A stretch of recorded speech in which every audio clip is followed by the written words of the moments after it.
mengerti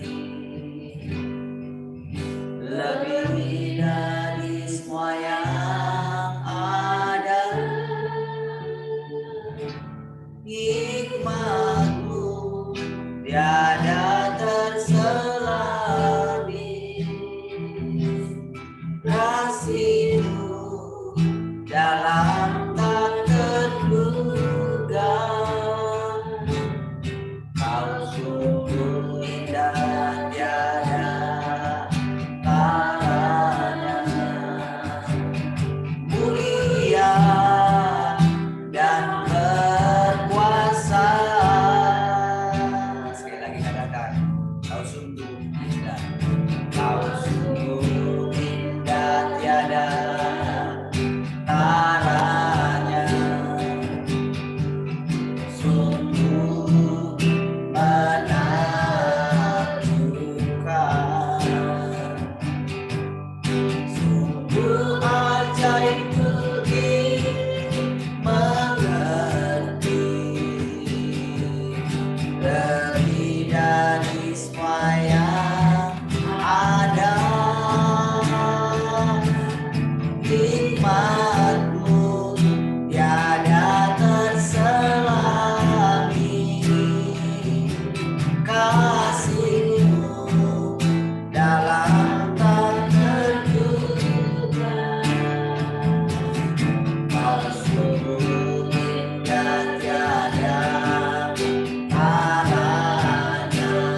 terima kasih Bapa.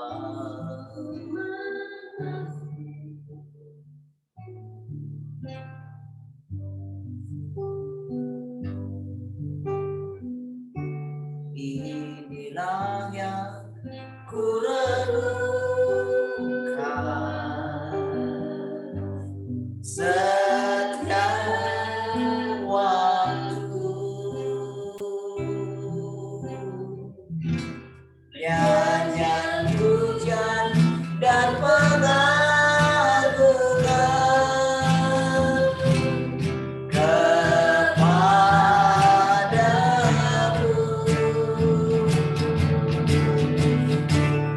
Biarlah manis kau dekat, Tuhan, manis kau dekat, Tuhan, dan hatiku bersuka karena-Mu. Inilah yang kami renungkan Tuhan. Inilah yang ku renungkan setiap waktu. Oh, nyanyian pujian dan pengagungan kepadamu.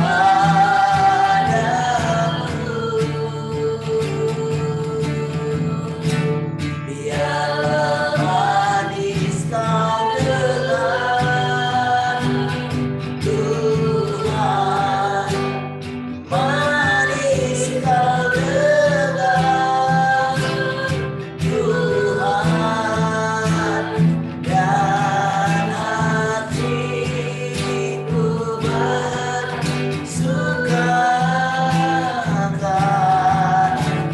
karena-Mu, dan hatiku bersuka, dan hatiku bersuka karena-Mu, dan hatiku bersuka, dan hatiku bersuka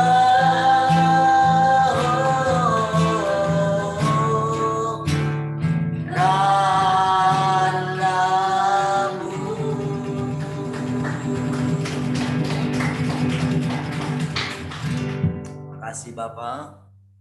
Biarlah kiranya hati kami boleh senantiasa bersuka karena Engkau saja, bukan karena yang lain. Terima kasih Tuhan. Semakin hari, kami semakin mengerti, semakin mengenal, kami semakin lama, semakin sadar bahwa Engkau nyata di tengah-tengah kami. Terima kasih Tuhan, kami sangat bersyukur.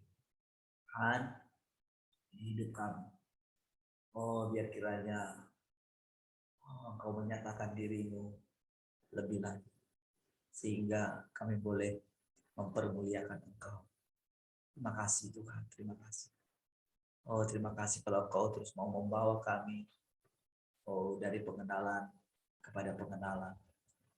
Sehingga cara pandang kami terhadap Engkau makin lama makin jelas.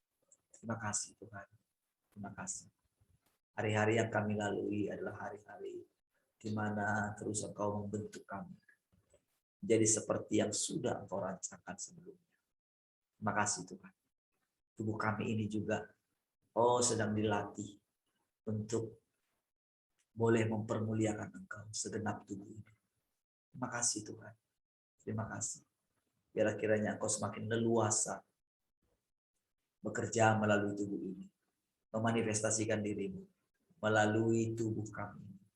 Terima kasih Tuhan. Terima kasih Engkau sendiri yang menguduskan bejana ini. Karena bejana ini sudah Engkau beli dengan darah sendiri. Terima kasih Tuhan. Terima kasih, kami sangat bersyukur. Setiap kali kami ada di hadirat-Mu, hidup-Mu mengalir bagi kami. Terima kasih, terima kasih. Terima kasih Tuhan. Oh, ada yang lain. Sampai tak ada yang lain dalam hidup kami. Terima kasih. Biar kami berpaling kepadamu senantiasa. Terima kasih Tuhan, kami sangat bersyukur. Terima kasih.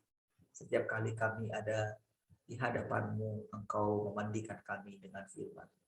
Engkau mentahirkan kami. Engkau menyegarkan roh kami senantiasa. Bahkan tubuh, jiwa kami juga disegarkan, ditahirkan, dibersihkan, dimandikan senantiasa. Terima kasih Tuhan. Terima kasih. Kami bersyukur semua kami yang setia setiap saat mendengarkan kebenaran-kebenaran firman, mendengarkan Engkau mengajari kami, baik yang ada di Zoom ini, baik yang ada di radio, semuanya kami boleh berjumpa dengan kebenaran. Terima kasih, terima kasih, terima kasih. Kami bersyukur Engkau memberikan upah kepada orang yang bersungguh-sungguh hati kepadamu, kepada orang yang tekun mencari Engkau. Engkau memberikan kekuatan yang baru senantiasa. Terima kasih Tuhan. Kami bersyukur. Haleluya. Silakan lanjutkan apa yang mau kau sampaikan bagi kami. Puji Engkau Tuhan. Haleluya. Amin.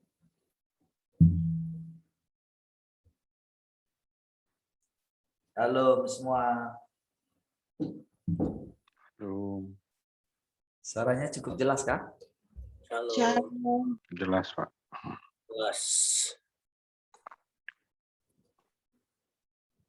Oh, di Jogja mati listrik katanya.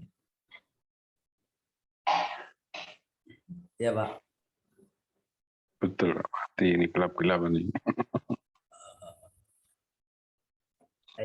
Gelapan. Ya, nggak apa-apa, Pak. Mudah-mudahan HP-nya full ya. Aman, Pak.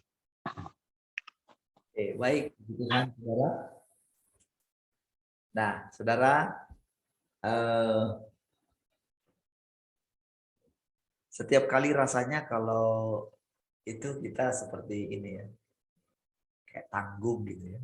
Kalau kemarin juga gitu ya, ibadah raya, terus setiap hari juga rasanya tanggung ya. Ada hal-hal yang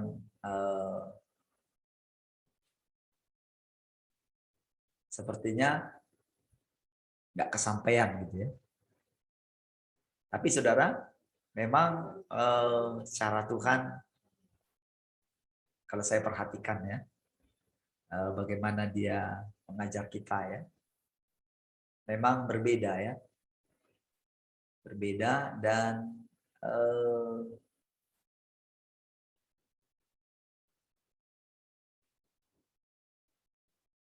bahkan penting sekali sebetulnya kita itu benar-benar memperhatikan setiap kata-kata itu ya. Jadi bahkan mungkin saking kita itu memperhatikan itu, jadi harusnya tidak sempat nulis gitu ya. Karena ada hal-hal memang yang dia sedang ajar kita itu begini, saudara. Karena kan kita ini secara manusia ya, kita ingin supaya jangan lupa misalnya begitu ya. Tetapi ternyata di setiap situasi itu ada hal-hal memang yang dia buat situasi supaya memang di setiap kondisi memang berbeda gitu. Ya, di setiap kondisi memang berbeda sehingga kalau kita miss ke yang lain gitu, kita coba alihkan sedikit ke yang lain itu, jadi membuat seperti apa ya, teralihkan gitu. Jadi yang harusnya kita benar-benar fokus di situ, Jadi teralihkan gitu. Dan memang daging kita ini karena sudah terbiasa dengan pola pikir yang lama gitu ya. Manusia kita ya. Dan dia memang sedang ajar dengan polanya dia. Saudara, setiap hari yang saya lakukan itu selalu begini, saudara. Selalu mengkondisikan pikiran saya itu diisi dengan kebenaran-kebenaran gitu. Jadi saya dengar ulang, saya kadang baca Alkitab, kadang yang dari itu ya, CAG itu ya.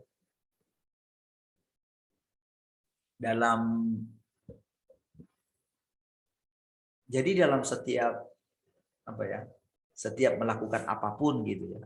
Misalnya dengar khotbah seseorang, ketika misalnya terlintas gitu ya, dengerin lagi. Itu memang selalu bertanya gitu ya. Ini gimana ya? Karena yang mereka sampaikan itu isi Alkitab gitu. Dan kalau kelihatan dari ketika mereka menyampaikan itu kebenaran. Ya. Tetapi bedanya adalah orang itu tidak bisa mendengarkan, tidak bisa melihat bahwa bukan dirinya yang menyampaikan itu. Ya, jadi orang itu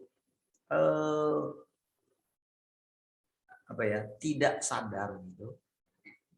Karena saya tidak tahu gimana ya, karena mungkin kita sudah membiasakan diri seperti itu ya. Ketika saya membiasakan diri seperti itu, jadi ada satu rasa hormat terhadap kata-kata yang walaupun keluar dari mulut saya.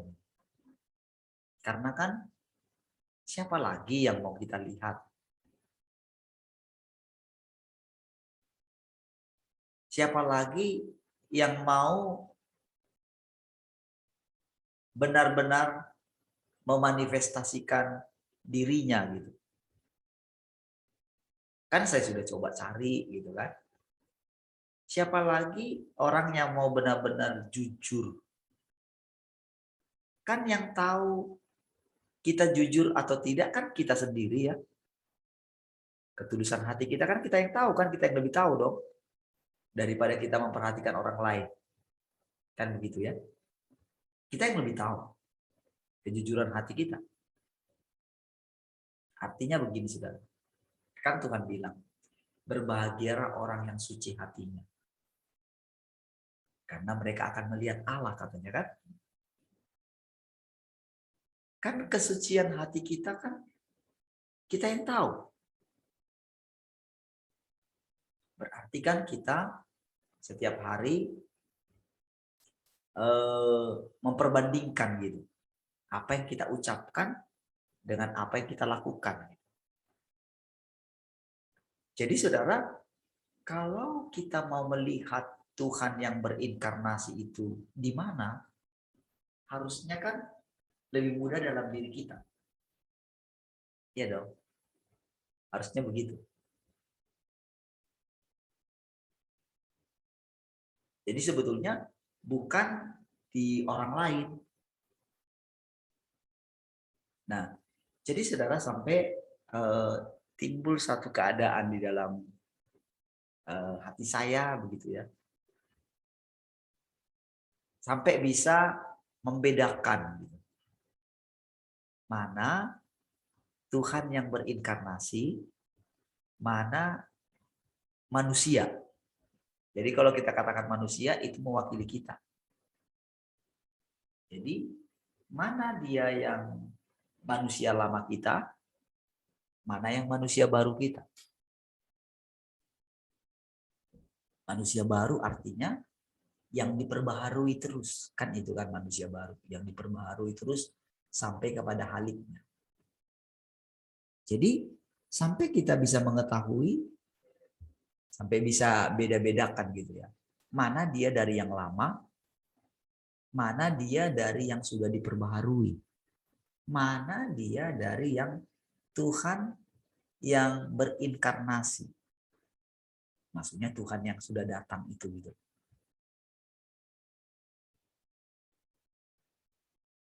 Mana yang bereaksi.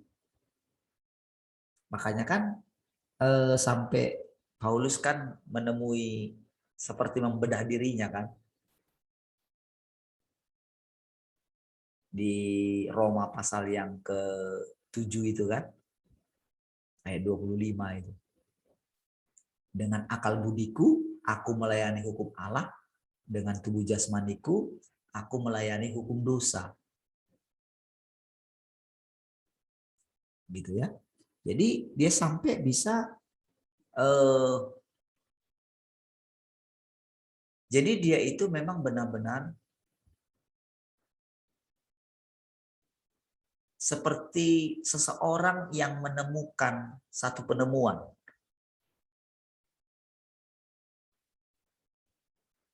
Jadi seperti itulah kita yang menemukan Tuhan. Jadi sampai setiap hari pikiran kita ke sana. Itulah yang dialami oleh para penemu-penemu kalau saudara lihat. Archimedes itu kan paling lucu kan. Dia lagi mandi saudara, dia lagi masuk ke bak gitu kan. Bak mandi gitu, dia masuk, dia sudah cukup tua itu saudara. Dia masuk, tiba-tiba ketika dia masuk ke bak itu karena penuh ya, tiba-tiba kan keluar airnya kan. Langsung dia itu melonjak dalam keadaan tak pakai pakaian dia keluar. Dia teriak-teriak gitu. Sampai orang pikir gila. Itulah ketika dia menemukan hukum berat jenis ya. Hukum namanya disebut dia hukum Archimedes. Newton juga begitu. Newton ketika dia menemukan hukum gravitasi. Ya, dia lagi apa? Lagi baring-baring kan di bawah pohon apel katanya. Tiba-tiba jatuh apelnya, dia langsung melonjak juga. Melompat gitu. Ya. Jadi saudara, para penemu-penemu itu saudara, mereka itu merenungkan gitu. Merenungkan segala sesuatu. Nah, saudara, kalau cara pencarian daripada orang-orang gitu ya, masih seperti cara yang lama, nggak mau dibongkar sama Tuhan, maka akan lebih sulit gitu. Akan lebih sulit ditemukan atau menemukan Tuhan yang sejati. Semua kan orang menyebut mereka itu menyembah Tuhan. Tuhan Yesus. Gitu. Bahkan ada yang sampai saking strikingly-nya, ada yang pokoknya sampai bilang Yeshua HaMashiach, sampai macam-macam lah. Bapak Yahweh gitu kan. Pakai nama-nama Allah itu. Saking mereka tidak mau supaya mereka benar-benar menyembah Allah yang benar. Sampai mereka nggak berani menyebut nama Allah karena itu sesembahannya orang Arab katanya. Sampai seperti itu menelitinya. Tapi yang mereka teliti itu adalah sejarah. Mereka nggak menemukan di dalam hati mereka. Nah, jadi sama juga dengan para ahli-ahli Taurat ya. Sama dengan ahli-ahli teologi yang sekarang.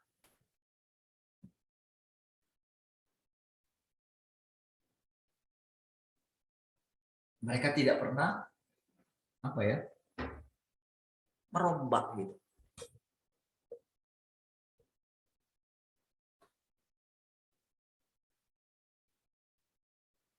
Selalu takut dengan penyesatan. Tidak memandang terus kepada Tuhan.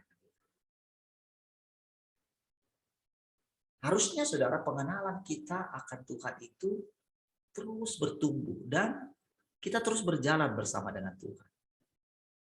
Yang akhirnya membuat kita semakin fleksibel, saudara. Fleksibel dalam arti semakin mudah dibawa untuk mengenal Dia dengan cara yang baru. Semakin mudah gitu. Sehingga saudara, ketika ada, jadi cara Tuhan itu mengajar itu begini, saudara. Dia seperti membuat, yang saya perhatikan ya. Jadi untuk kita dia mengajar sesuatu. Tetapi kan level kita pada saat ini kan dia yang tahu. Karena memang saudara, dia itu memperhatikan kita.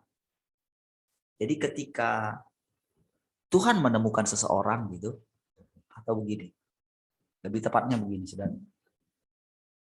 Jadi di dalam setiap kita yang dia kunjungi ini, dia sudah menetapkan kita sejak awal. Tapi sekarang ini baru kita sadari arti perkataan itu.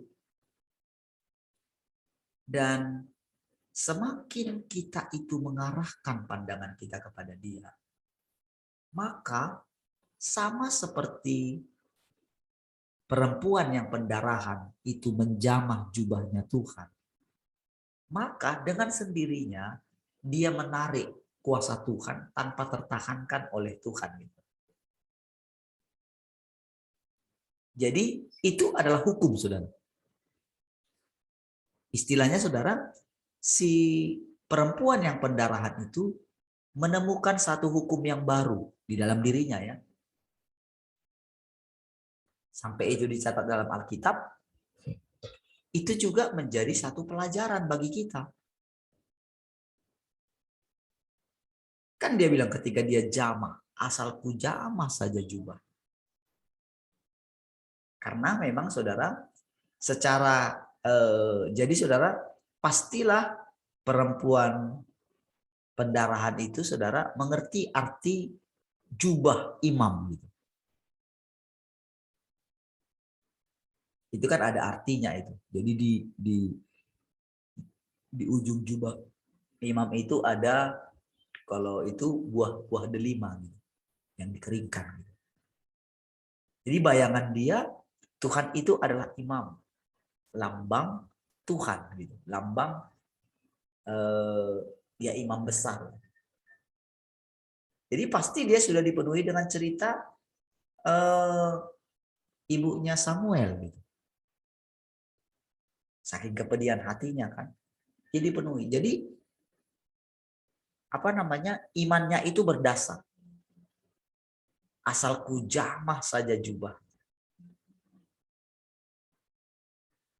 Sama dengan kalau itu dari orang Yahudi, perempuan Sirofenisia bukan orang Yahudi.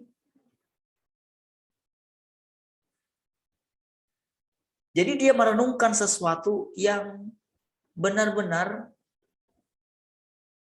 perkataan dia tidak bisa tidak, Tuhan itu harus menolong dia. Nah, gitu. Itu dari segi karena dia sangat butuh. Ya. Nah, jadi sama seperti kita.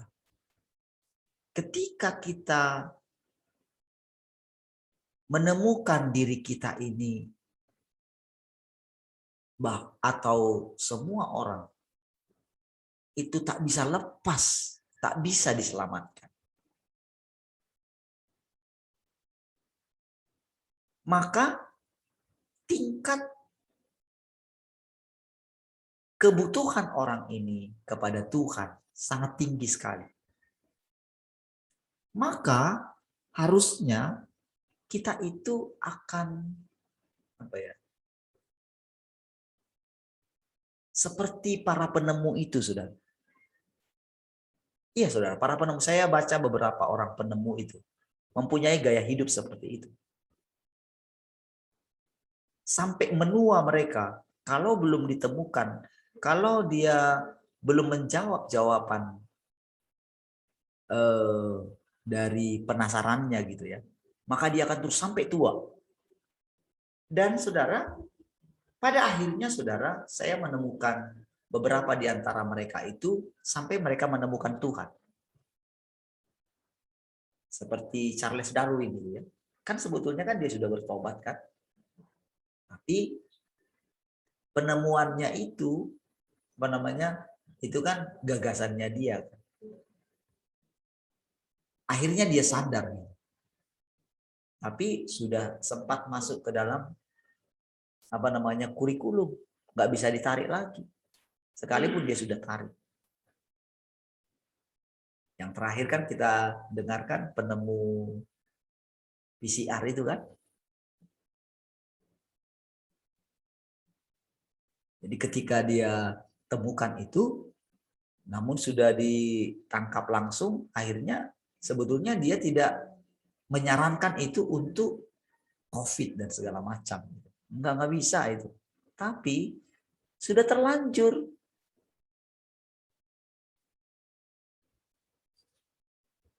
Nah, jadi saudara, sekarang ini saudara, begitu kita melihat dengan maraknya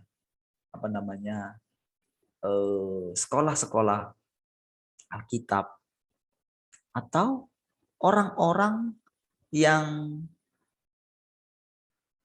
suara mereka sudah didengarkan. Sudah terlanjur soalnya diakui. Karena gereja membuat satu sistem pengakuan.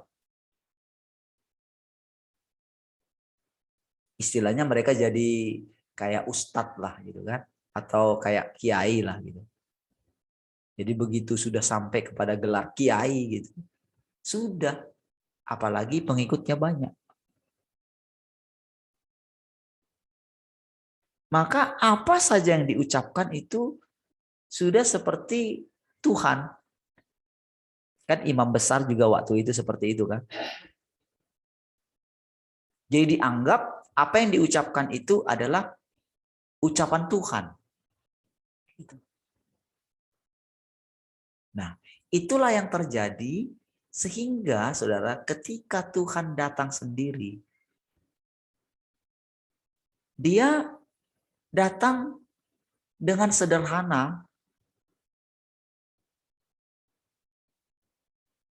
justru ditemukan oleh orang-orang yang tidak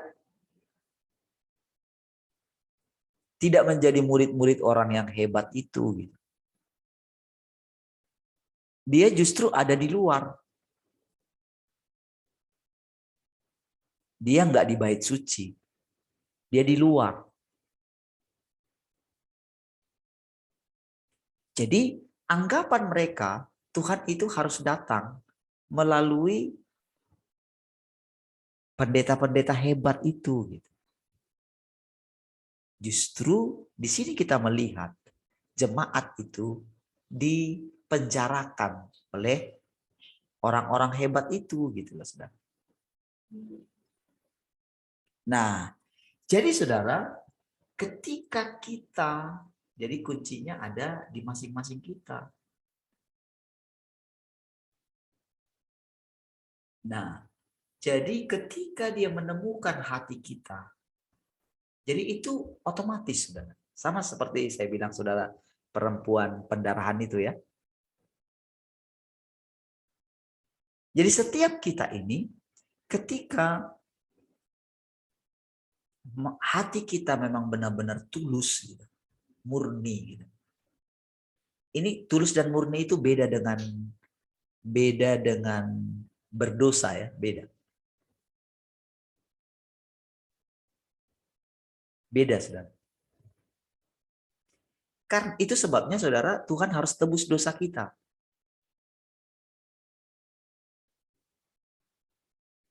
Dia tebus dulu dosa kita, dia nyatakan dulu kita tidak berdosa. Barulah kita punya keberanian menghampiri dia. Karena memang dia sadar di dalam diri kita ini wataknya itu sudah sudah apa istilahnya ini? Menyatu itu. Kalau masalah itu complicated gitu ya. Kalau bahasa ininya lagi sudah blending gitu, sudah menyatu.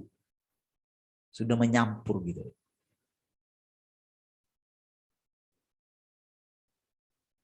Itulah wataknya si jahat. Ibaratnya kita ini semua sudah jadi keturunannya iblis. Kenapa? Karena memang dia itu sudah masuk ke dalam. Sudah mencampuri merasuki darah kita.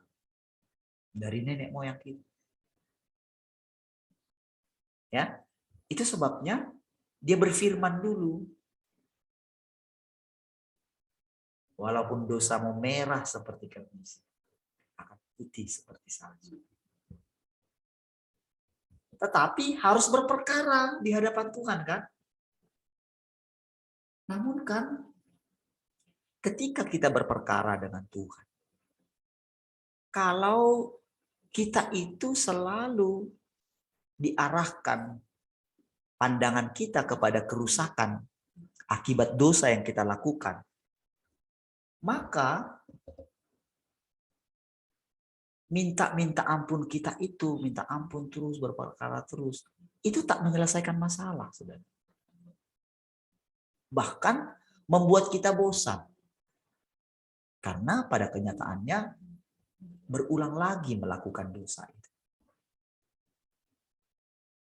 Makanya ada orang yang sampai menemukan hukum kasih karunia itu, hyper grace itu. Nah, namun banyak di antara mereka berhenti di situ. Itu yang jadi masalah. Sehingga ini justru sulit juga untuk ditolong gitu. Karena berhenti soalnya di situ. Karena masih ada pekerjaan yang lain.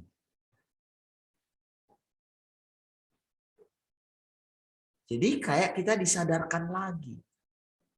Jadi saudara, selalu orang ketika dia sampai di kasih karunia, pasti dia kembali lagi nanti ke Taurat.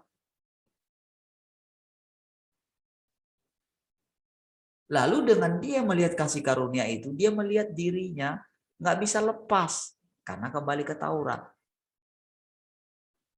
Nah, namun kalau seseorang itu tulus, di bedanya ya tadi dengan tulus, dia ini akan terus terang sama Tuhan. Dan itulah yang dibutuhkan oleh Tuhan.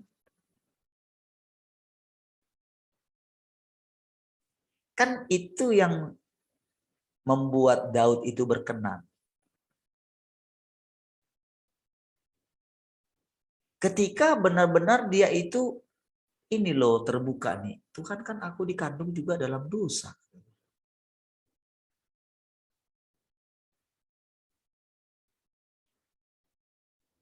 Jadi disitulah dia mengalami Tuhan itu sendiri gitu. Nyata. Dan itulah yang dikejarnya. Kalau saudara perhatikan ya, kalau kita mau belajar dari pengalamannya Daud. Sampai dia itu mau mendirikan bait suci. Rumah untuk Tuhan. Sampai dia itu mau Nggak mau, pokoknya Tuhan harus ada di Yerusalem. Nggak boleh. Karena apa? Dia mempunyai hubungan. Jadi pengalamannya dengan Tuhan Yahweh itu, saudara, itu sangat nyata sekali.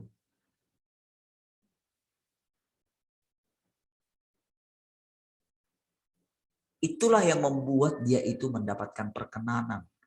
Keturunanmu, tahtamu, kekal selama-lamanya. Nah, saudara, dalam penemuan kita akan Tuhan, ketika hati kita terus seperti itu, kita mulai dialihkan, saudara. Percayalah, saudara, saudara sama seperti saudara tidak bisa lepas daripada si jahat, saudara juga tidak bisa lepas dari dunia ini dengan kekuatan saudara. Sekalipun saudara mendapatkan anugerah, mungkin super power saudara, supranatural. Saudara, kuasa kita, kuasa kan selalu kita anggap ini kita punya sesuatu, perkataan kita penuh otoritas kan.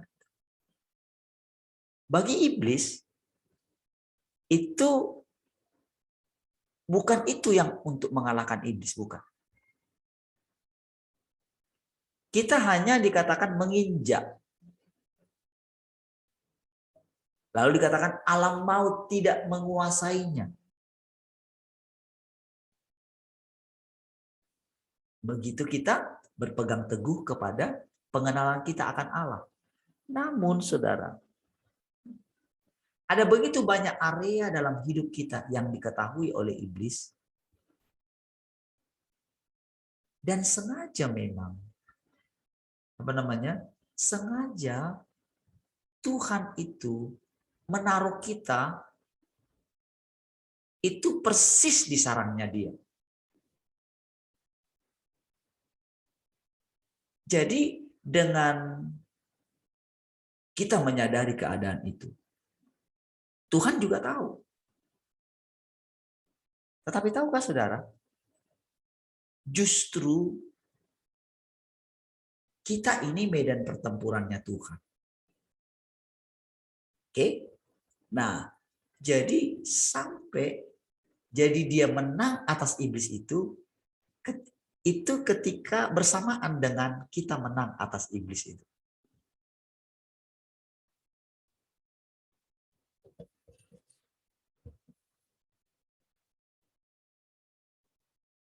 Jadi justru perjalanan setiap hari kita lah yang membuat Tuhan itu bisa berfirman kepada kita.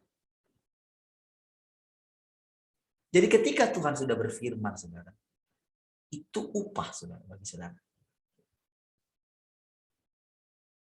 Jadi saudara mesti benar-benar menangkap firman untuk saudara. Sekali lagi saya katakan ya. Saudara mesti menangkap firman untuk saudara. Berbeda dengan firman kepada saya. Karena kan level kita ini berbeda. Dalam arti begini saudara. Dalam arti ada orang-orang yang sudah memang dari sejak awal dikondisikan oleh Tuhan untuk jadi contoh bagi yang lain. Tetapi tujuannya semuanya sama. Semuanya sama. Adalah supaya kita kembali kepada Dia semuanya. Jadi saudara, porsi yang akan kita terima, yang akan saudara terima, firman yang akan saudara dengarkan. Jadi firman yang dari Tuhan ini saudara berbeda dengan yang saudara dengarkan seperti ini. Nah, saudara ini pada tingkat saudara sekarang gitu ya. itu ketika mendengarkan sesuatu, mungkin ini general ya, tapi ada firman yang akan saudara dengar, itu akan menentukan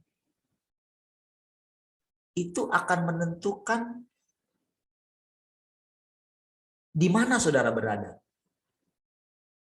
Lalu ketika Tuhan menemukan diri saudara sampai pada satu tingkat tertentu itu, dia lihat hati saudara ya. Lalu dia berfirman kepada saudara.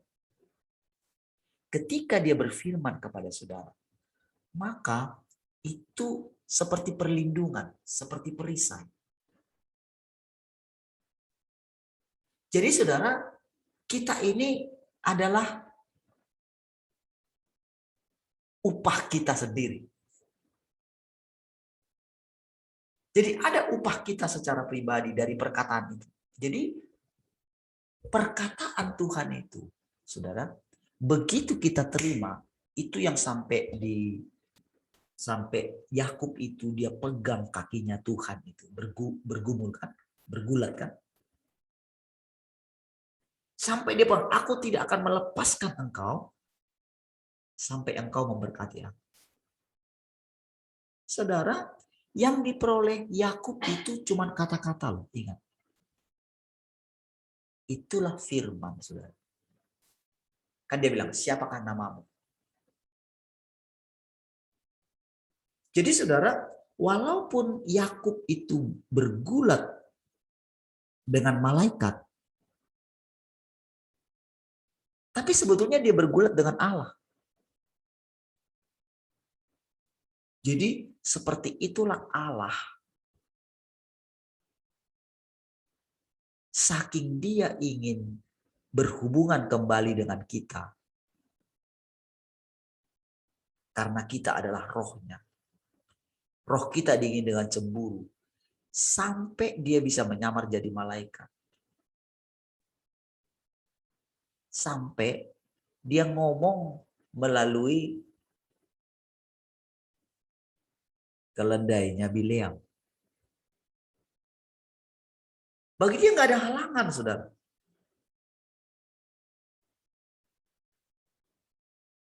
Demi apa? Rohnya ada di dalam kita. Jadi sampai bergulat. Makanya kan malaikat itu bilang, siapa namamu? Yakub katanya. Mulai sekarang, namamu bukan Yakub lagi. Perhatikan di situ, saudara. Jadi saudara, Yakub itu kan penipu. Bayangkan saudara. Macam mana dia bisa keluar dari penipuan itu? Karena namanya saja sudah penipu. Mulai sekarang, namamu bukan Yakub lagi, tapi Israel. Pangerannya Allah. Pangeran itu putra mahkota. Bayangkan, seorang manusia jadi putra mahkotanya Allah. Seorang penipu jadi putra mahkotanya Allah. Tahukah saudara? Yakub itu penipu. Berarti nenek moyangnya Israel itu adalah penipu. Saudara, rata-rata semua manusia itu penipu. Ya. Pintar dalam berbuat dosa. Sejak kecil anak-anak sudah pintar untuk menipu. Pintar berbohong. Pintar menutupi kesalahan. Coba saudara cek ketika anak saudara bersalah. Kecenderungannya pasti menutupi kesalahan. Bayangkan bagaimana mereka menjadi besar.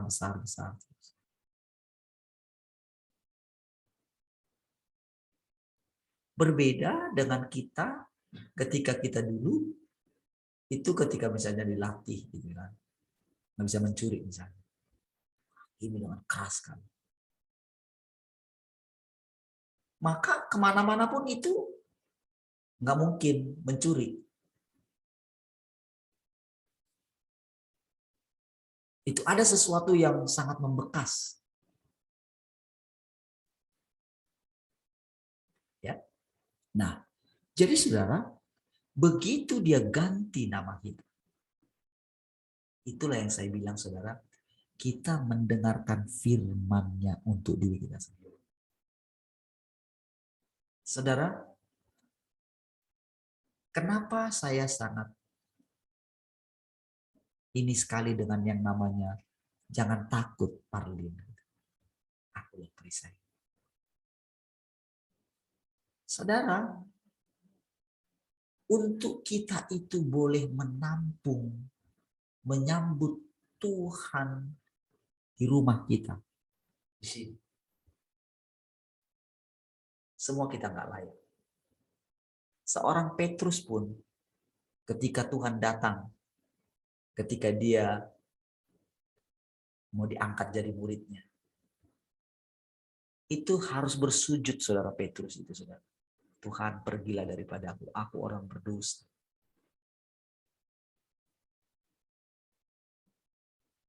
Nggak bisa kita saudara, nggak layak gitu. Karena itu juga adalah gema dari perkataan iblis yang di dalam. Itu gemanya.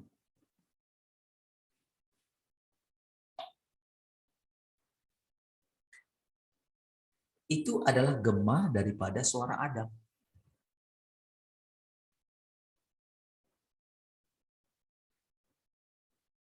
Jadi sampai sedalam itu saudara dosanya Adam itu. Saudara. Tapi Adam tidak tahu. Karena memang tidak pernah diceritakan oleh Allah kepada dia. Bahayanya kalau dia itu salah pilih. Sama seperti kita ini semua sekarang. Tahukah saudara? Anak-anak saudara.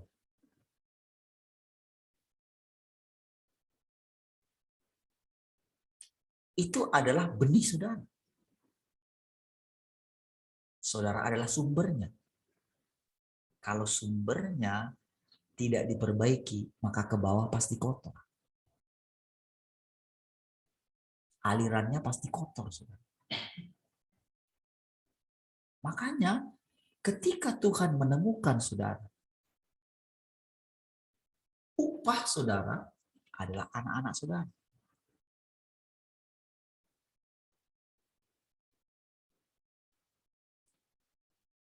Jadi saudara, ketika seseorang mendapatkan Tuhan, saudara pastilah di dalam diri orang itu, bayangkan kita menampung Tuhan. Tuhan yang maha mulia loh ya kita tahu. Kalau dia tidak melakukan proses demi proses, kalau dia tidak menghakimi saya dulu, tidak menghajar dulu, maka tidak mungkin dia saudara berani menyatakan diri. Tidak mungkin. Itu adalah pekerjaan sia-sia. Dan tahukah saudara, Tuhan lebih smart daripada manusia paling smart.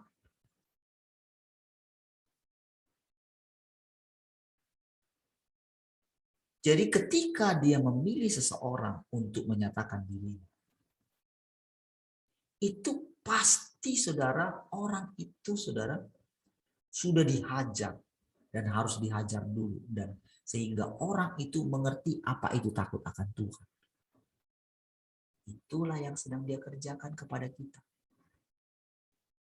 Jadi saudara, jangan lagi menganggap ketika saudara misalnya tertempelak oleh firman.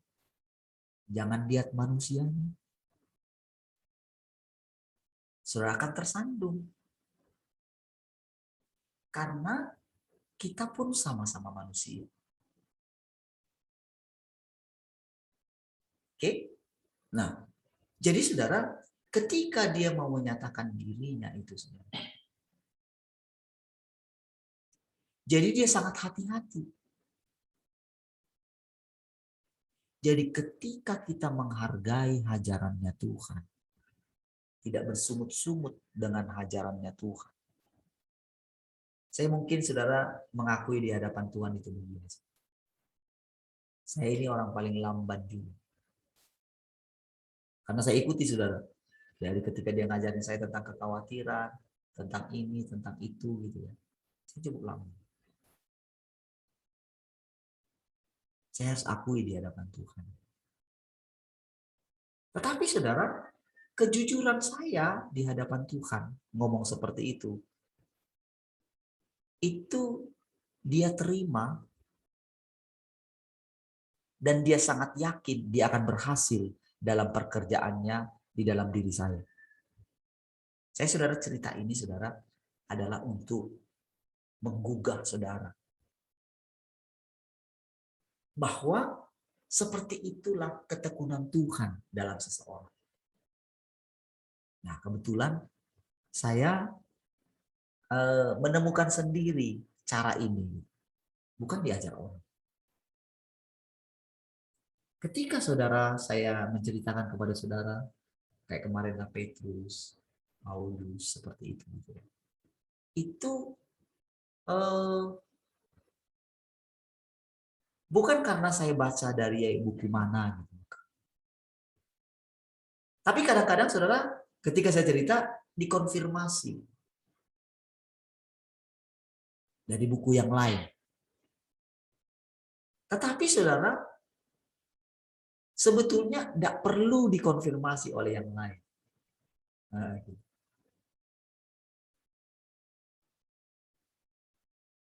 Nah, untuk sampai ke situ saudara, untuk sampai ke tingkat itu benar-benar sudah Tuhan kerjakan di dalam saya mengenai pohon pengetahuan yang jahat dan yang baik itu. Sampai saudara, nggak peduli lagi salah dan benarnya. Tapi yang sekarang yang penting adalah proses Tuhan berhasil dalam diri kita. Saudara, kenapa kita gagal menampung Tuhan? Gagal menjadi tempat yang sering dikunjungi oleh Tuhan. Karena kita ini sudah kaku.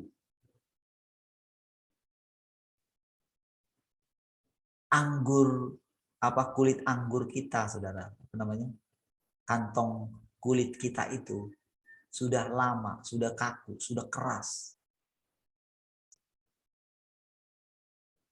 Sehingga begitu dikasih anggur yang baru, maka kantong kulit itu menjadi pecah. Maka kantong kulitnya harus baru. Barulah diberikan anggur yang baru. Itulah pekerjaan Tuhan. Itulah perjalanan kita. Jadi saudara, cara yang sekarang ini saudara agak sulit. Agak sulit ditemukan. Jadi Tuhan yang sekarang ini agak sulit ditemukan oleh orang-orang yang kantong kulit lama. Karena mereka sudah merasa mengenal Tuhan. Pokoknya Tuhan kalau datang harus seperti ini. Wow, itu saudara sangat memuakkan hati Tuhan. Kurang ajar kayaknya.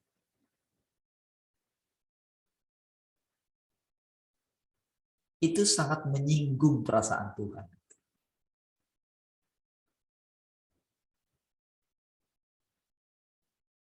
Makanya saudara, dia ketika ada seorang yang mulai hatinya itu menemukan dia. Jadi persis saudara, pengenalan kita akan Tuhan itu persis seperti yang dimiliki oleh Abraham, oleh Yakub, oleh Daud, oleh Ishak. Orang itu punya pengalaman sendiri.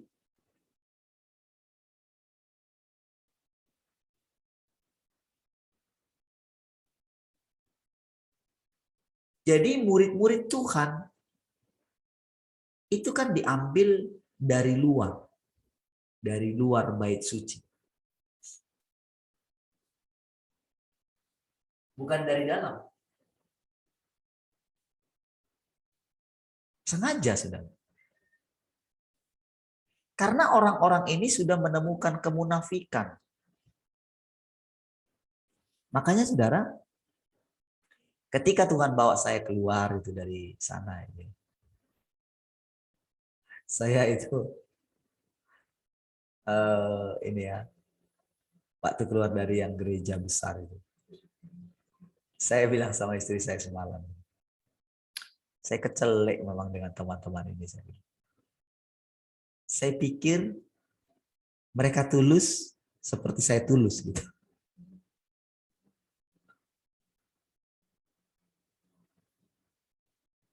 Karena saudara, pada kenyataannya setelah mereka berdiri sendiri, ternyata mereka mengulangi hal yang sama.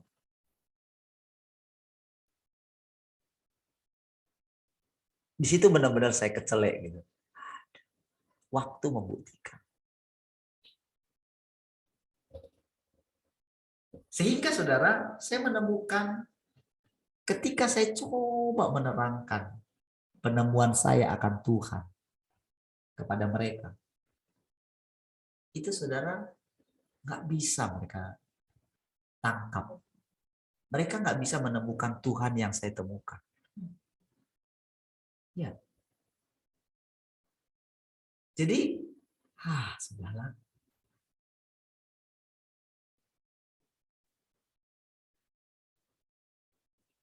Jadi saudara, orang yang sudah menemukan Tuhan, saudara, dia nggak akan peduli. Sekalipun dia sendiri, sekalipun tidak ada orang yang mengikuti dia untuk mengenal Allah yang sejati ini, dia tidak akan takut.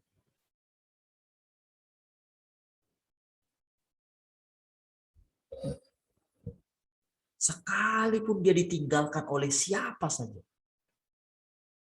mau ditinggalkan orang-orang yang paling dekat dengan dia atau siapapun, tidak akan takut. Saudara. Itulah orang yang mengalami Tuhan secara pribadi. Dan pastilah saudara, orang ini saudara, pastilah dalam kesehariannya saudara, dia melihat Tuhan mengunjungi dia. Saudara, sekali lagi saya bilang sama saudara, sekarang ini kita sedang dibawa tidak mengalami hal-hal supranatural. Yang saya ceritakan ini bukan hal supranatural. Dia datang misalnya di kamar saya, misalnya dia datang lalu berhadapan muka dengan muka seperti Musa, bukan. Jadi saudara mesti keluar dari konsep itu ya, kalau enggak nanti saudara tertipu. Jangan bayangkan kalau Tuhan datang, datanglah Tuhan di sini, jamah saya, agak keluar dikit dari konsep itu. Ya kalau saudara belum pernah ngalaminya, mungkin akan diizinkan ngalami. Tapi ingat, bukan itu segala-galanya. Istilahnya begini, kalau saudara kalau saudara pernah mengalami itu ya, mengalami saudara kayak punya kuasa gitu ketika dia turun, oke, jangan buat pengalaman saudara itu menjadi berhala. Berhala maksudnya, saudara pokoknya kalau Tuhan datang harus seperti ini. Jadi di situ, jadi ada tingkat-tingkat pekerjaannya Tuhan dalam hidup kita. Makanya yang saya ceritakan ini kepada saudara, bukan berarti Tuhan datang, lalu dia duduk, lalu ini, bukannya. Tetapi tepat di dalam kita. Jadi sampai rasanya kita ini tidak tahu kalau itu Tuhan.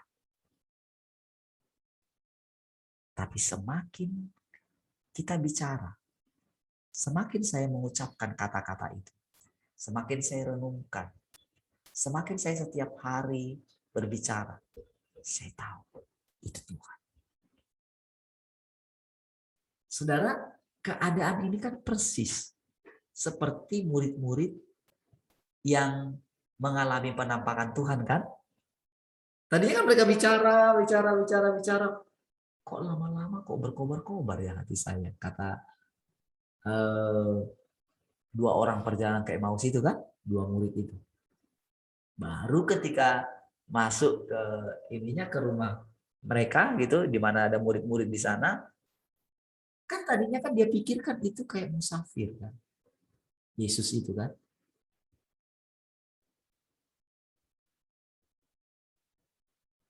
Ketika masuk di situ, wow, barulah mereka sadar kalau itu Tuhan. Coba lihat, itu ciri-cirinya seperti itu ketika Tuhan menampakkan diri.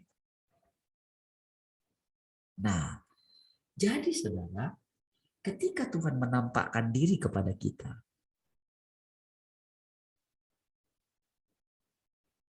saudara, itu ciri-cirinya seperti itu, saudara. Saudara, saya belum tahu ya siapa yang disebut yang di Cina itu ya, perempuannya. Saya sampai saat ini nggak tahu. Dan nggak pernah disuruh Tuhan mau cari tahu siapa itu. Yang sampai dibilang orang sesat itu ya.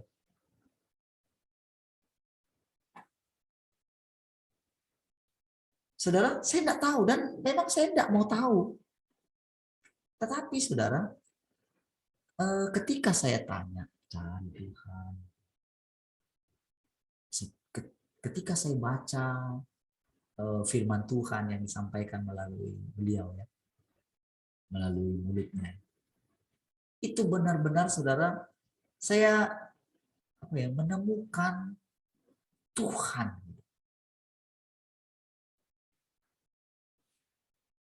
Benar-benar melihat Tuhan.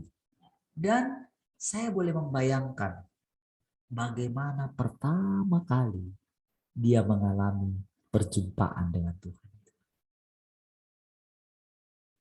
Saya boleh membayangkan. Jadi itu langsung semua gitu, apa yang dialami oleh Tuhan Yesus ketika dia menyadari dirinya, itu persis saudara. Jadi bagi saya saudara, itu menjadi pengalaman juga. Dan saya percaya bagi saudara akan menjadi pengalaman. Dan memang itulah yang diinginkan oleh Tuhan, yang adalah roh itu. Allah yang tidak kelihatan itu. Jadi saudara,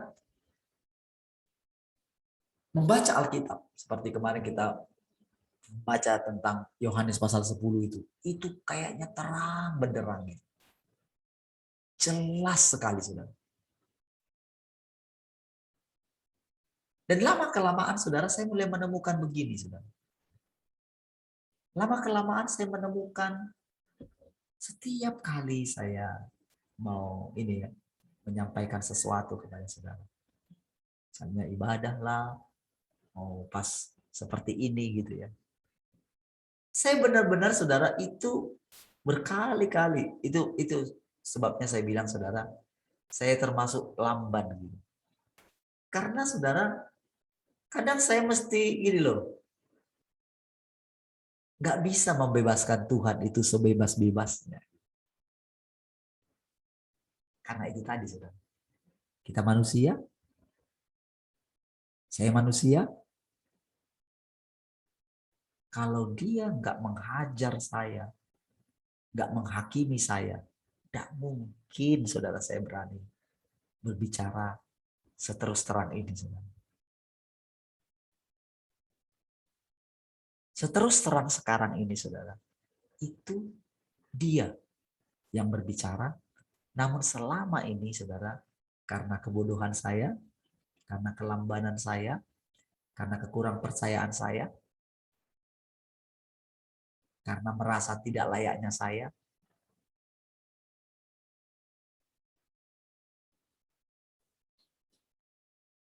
itu menghalangi dia berterus terang kepada saudara. Tapi saya percaya saudara, lambat atau cepat, saudara, kita semua, tak akan dilepaskan dia. Dia akan berfirman di hati saudara. You are mine. I am yours and you are mine. Aku milikmu dan engkau milikku. Semua nanti saudara pengertian tentang Yerusalem baru, kota yang turun dari sorga, Yesus yang turun bersama dengan orang kudusnya, bagaimana mereka ingin hidup di zaman kita. Wow. Semua yang selama ini teori saja. Bagaimana nanti kerajaan 1000 tahun. Semua itu akan saudara dapatkan sendiri. Dan di dalam hati saudara itu sangat jelas sekali.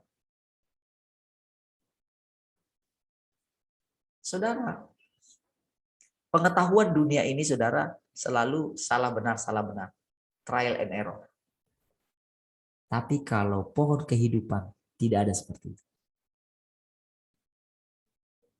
Saudara, semakin racun pengetahuan baik dan jahat itu dikeluarkan dari saudara, maka kehidupan itu, pohon kehidupan, kuasa, aliran-aliran hidup dari pohon kehidupan itu, getahnya anggur itu ketika kita tercangkokkan ke situ, akan mengalir kepada saudara dengan sendirinya. Dan saudara akan melihat diri saudara menyatu dengan dia.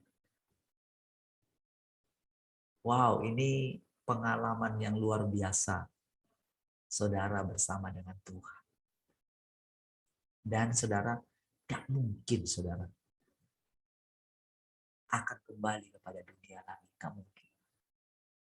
Tidak mungkin. Karena hidupnya itu menelan saudara. Inilah yang sedang dikerjakan hari demi hari di dalam saudara dan saya. Sadari itu saudara. Buatlah satu ini ya, supaya saudara, karena waktu kita ini tidak panjang, buatlah diri saudara itu layak untuk menerima firman-Nya.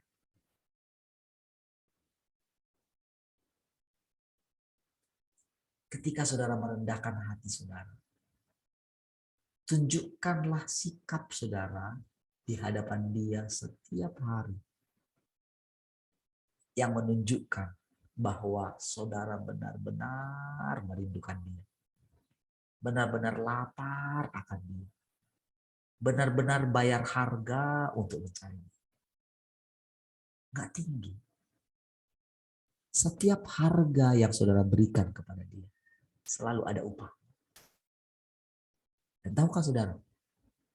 Di situ saudara akan, jadi ada tingkatan-tingkatan nanti sampai saudara mengatakan begini, aku relakan tubuhku ini, silakan Tuhan.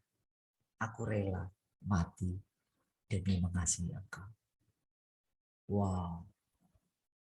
Itu saudara, tingkatan demi tingkatan.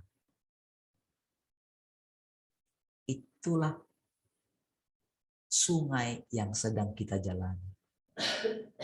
Semata kaki, selutut, sepinggang, seleher, sampai nggak bisa lagi berjalan.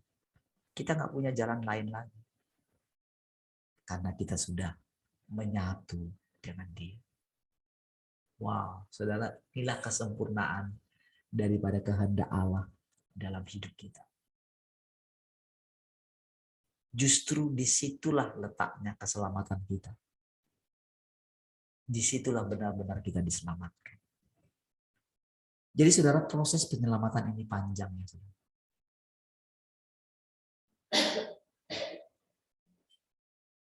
Jadi untuk kita bisa hidup di zaman yang akan datang,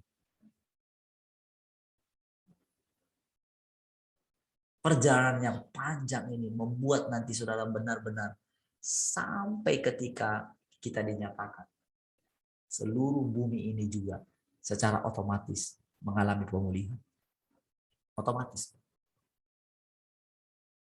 Saudara, bayangkan sedikit saudara untuk membuat saudara bergairah.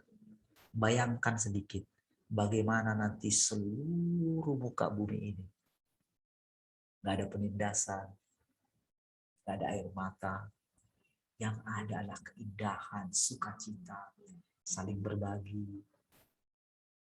Itulah gambaran bumi yang akan tidak ada sakit penyakit, tidak ada intimidasi. Semua itu saudara benar-benar sudah menemukan Allah yang sesungguhnya. Bayangkan nanti kehidupan yang akan kita jalani dalam kekekalan. Jadi sorga itu saudara hanyalah apa ya? Hanyalah sesuatu yang membuat kita supaya kita itu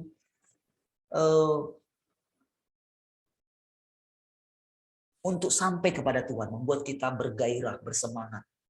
Namun bukan itu hanya apa namanya ya? Kayak boleh dikatakan itu bayangan gitu. Tujuan sesungguhnya kita adalah Tuhan itu sendiri. Bukan sorga. Sorga itu ciptaan. Makanya dikatakan kerajaan sorga itu tidak berbicara mengenai makanan minum, tapi damai sejahtera, sukacita. Jadi sebetulnya ketika saudara menerima Tuhan, saudara sudah menerima sorga harusnya.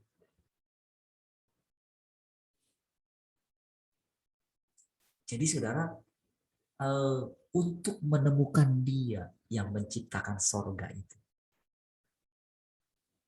sehingga kemanapun saudara pergi, ada sorga di sana. Amin, saudara. Baik, saudara sudah 6, saudara. Sampai ketemu besok ya. Coba saudara renungkan Tuhan sepanjang hari ini dalam hidup saudara. Kalau saudara punya waktu senggang, saran saya dengerin ulang lagi yang lama-lama juga. Kalau saudara digerakkan yang lain, dengar yang lain. Coba saudara akan perbandingkan nanti. Mana yang Tuhan yang sejati, mana yang Tuhan buatan manusia. Jika saudara mendengarkan khotbah-khotbah yang lain, saudara akan dibuat perbedaannya sehingga membuat saudara makin tekun mencari Dia. Makin tekun sampai saudara menjadi seperti rumahnya Maria, Marta, dan Lazarus yang sering dikunjungi oleh Tuhan. Mana Tuhan sering menampakkan diri, bercakap-cakap dengan saudara. Baik, mari kita berdoa. Terima kasih Tuhan, kami bersyukur untuk pagi hari ini dalam persekutuan ini. Kami bersyukur Engkau terus menyatakan diri-Mu di antara kami. Bagimulah segala pujian, hormat, dan kemuliaan kekal selama-lamanya. Haleluya, sama-sama katakan. Amin. Baik. Terima kasih teman-teman semua.